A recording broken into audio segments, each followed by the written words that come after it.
over halfway. Wow. Well, hey, well, no, yes, we are over halfway. Excellent. So, I'm not too tired yet, but I can imagine staff in a, I'm not going to say call center anymore, in a customer response center, brand ambassadors. Yeah. You know, it can get wearing, especially if you're repeating the same thing again and again. So, measuring performance and motivating people, what's the best way of doing that? Surely it's not just having a league table on the wall, who's answered the most calls or anything like that, is it? Yeah, and for some, that's important, it's part of, but we always say it is all about the culture that you create, no matter how big or small your frontline operation is. It is about creating the right culture, which of course does include managing and measuring and monitoring performance. Of course it does. But actually, I think what many organisations fail to recognise is that people form a culture. And so you've got to focus first of all on how do you make sure that your people are living and breathing the culture, like internally and externally, what you're wanting to portray as a business. Yep. How do you do that? Well, one of the first things that you make sure is that you've got, a proper employee engagement program. It doesn't need to be a formal program, but that you are engaging your people in a way that makes them, feel valued and want to be a brand ambassador, want to represent their organisation on the front line, doesn't just want to come in, earn their money and go home. Yeah. But recognising that, of course, we have to have targets and KPIs and standards of performance. Of course we do. If we're going to ensure a positive, memorable experience for our customers, we have to start, however, by making sure we've got a positive and memorable experience for our employees. So EX is becoming as important as CX, that is for sure. Right.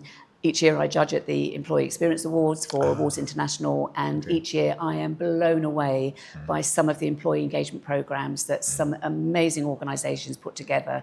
Sometimes they're such small things, like Bupa, for example, have introduced wellness hours. People can earn wellness hours.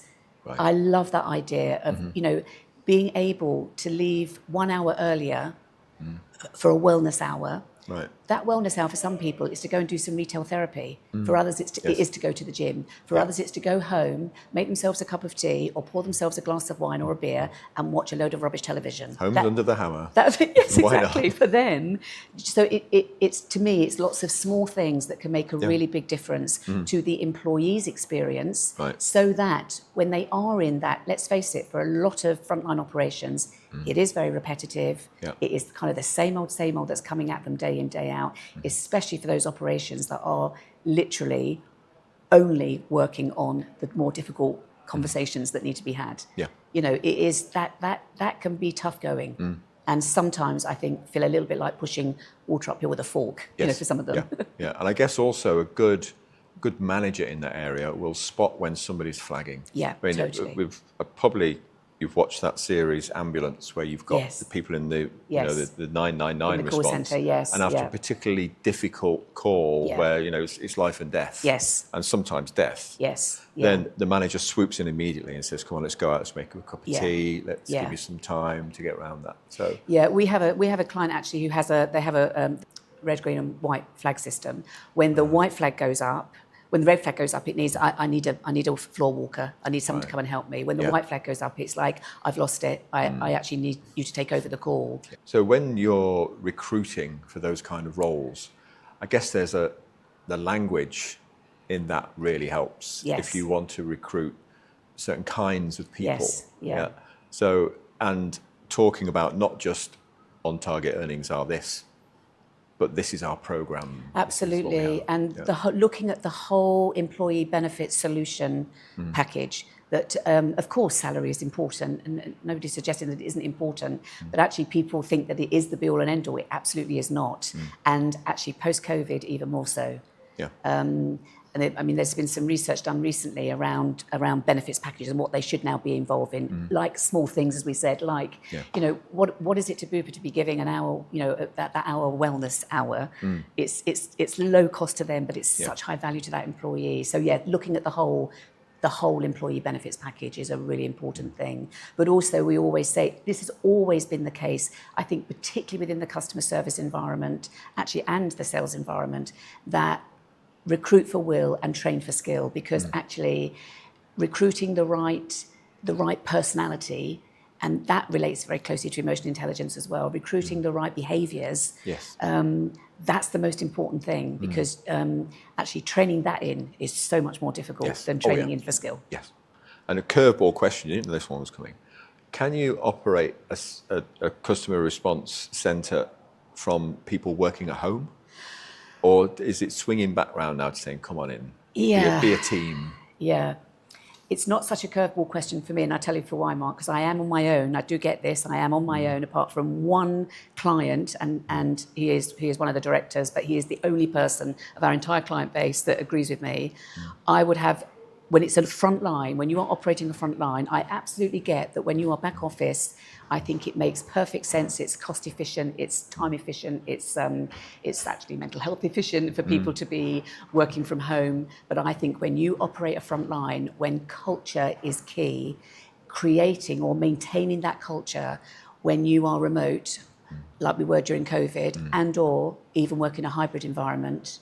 I mean, many of our clients, they work, it was 1 day a week, it's now 2 or 3.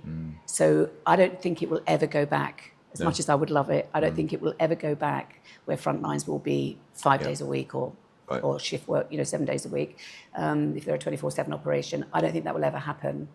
Again, I think the world has proven we absolutely can operate very efficiently and effectively. But I personally feel when you are on a front line, to keep or build the right culture, the way you do that is to have that team with you, especially if you are in that difficult environment where you need the support of your, sometimes just the energy, just to feel the energy of people positive around you. You need that. And that's very difficult to get when you're having team meetings over Teams, for example. True. So last question on this. How do people respond to different regional accents? I've heard that the most trustworthy regional accent is either Scots or Northeast, sort of Newcastle, Sunderland, Middlesbrough, that sort of way.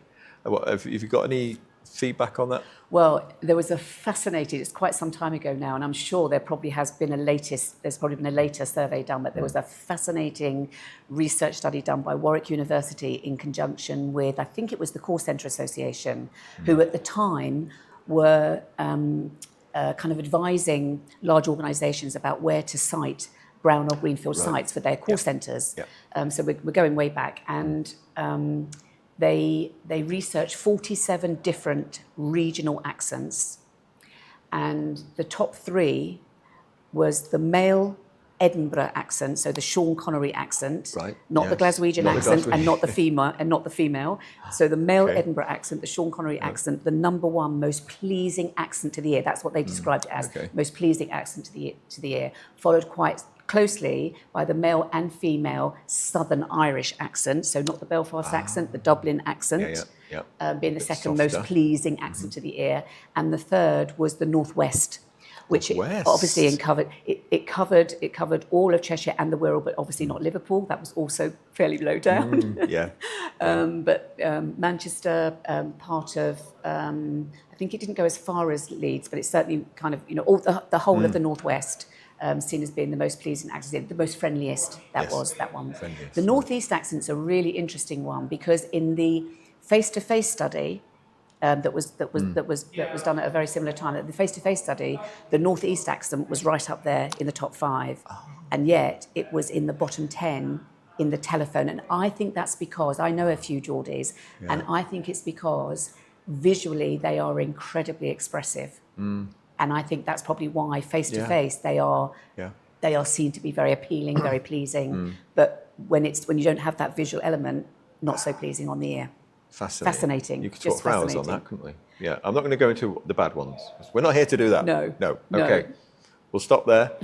And final piece is going to be outgoing. So what people call telecamping. Yes. Oh my gosh. Do we not call it that anymore, do we?